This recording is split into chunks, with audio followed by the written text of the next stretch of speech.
So, what do I miss about not living on the grid? The only real thing would be decent air conditioning.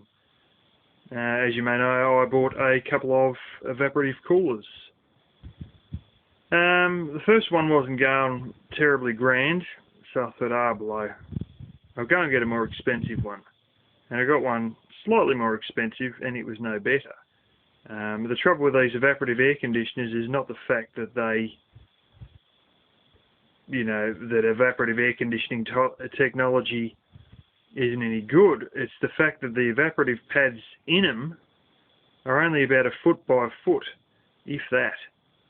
Quite simply, their failure is not the technology they use, but the fact that they just don't have big enough evaporative pads to really make any difference. I can spend quite a bit of money, like about $440 or something like that, to get a Honeywell evaporative air conditioner, which does have bigger cooling pads, but at that price, I couldn't warrant it. I can get full-blown air conditioners here for top-notch brands, $350, and I'm pretty sure I've seen rubbishy brands for $200. So there's no way I'm going to spend $400 and something on the evaporative air conditioner. I had strongly considered building my own before this summer, but I had that many other projects, it sort of just slipped down the priority list and never happened.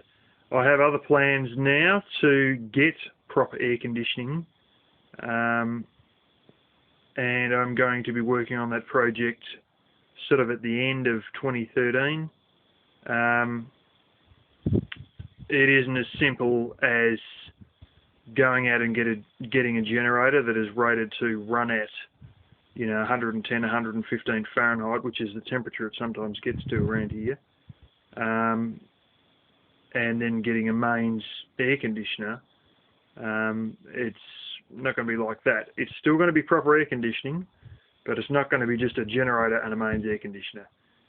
But you'll see the project when I go ahead and do it. It's fingers crossed it's going to cost me $0 or thereabouts. I don't know if it will. If not, it'll cost me around $200, maybe, end up blowing out to, $300-400, maybe $500, but then I'll have proper full-blown air conditioning, and these days that are well over 100 degrees that we get here, are going to be easy to sleep at night. I probably don't really need it because it only happens a few days a year.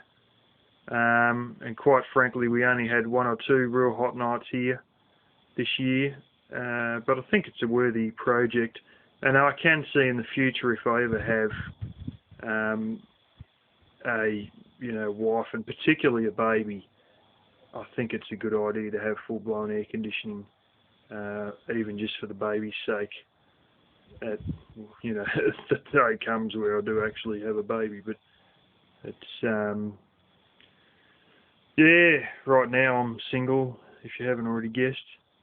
But yeah, real air condition will be coming one day.